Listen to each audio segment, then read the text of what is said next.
విశాఖ అయ్య గారికి ప్రత్యేకమైనటువంటి వందనాలు. నాకు ముగ్గురు కుమార్తెలు. ఈ ఇద్దరు కుమార్తెలు బాగానే ఉన్నారు.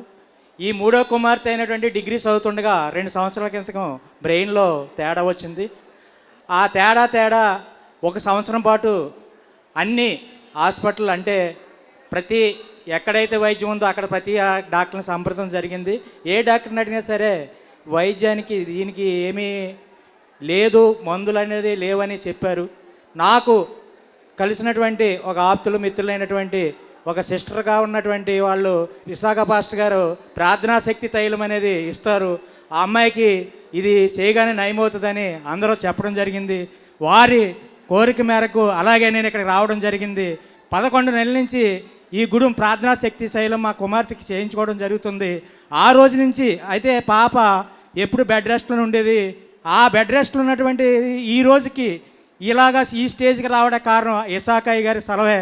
ఆ ఇసాకయ్య గారి ప్రార్థనా శక్తి తైలం వల్లే నా కుమార్తె ఇవాళ ఇక్కడ వరకు రాగలిగింది. కొంత తొందరలో కూడా లేస్తుందని ఇసాకయ్య గారు ప్రామిస్ చేశారు. ప్రత్యేకంగా ఇసాకయ్య గారికి వందనాలు తెలియజేసుకుంటూ ఈ ప్రార్థనా శక్తి తైలం వల్ల నా కుమార్తెకి ఎంతో ఉపశమనం జరిగింది. నా కుటుంబంలో ఉన్నటువంటి ప్రతి సమస్యకి కూడా ఇసాకయ్య గారి ప్రార్థనా శక్తి వల్ల ప్రతిదీ కూడా నాకు సుప్రమణం కలిగింది. కనుక నా కుమార్తెని ఇక్కడ తీసుకొచ్చి ప్రత్యేకంగా సాక్ష్యం చెప్పించడం జరుగుతుంది.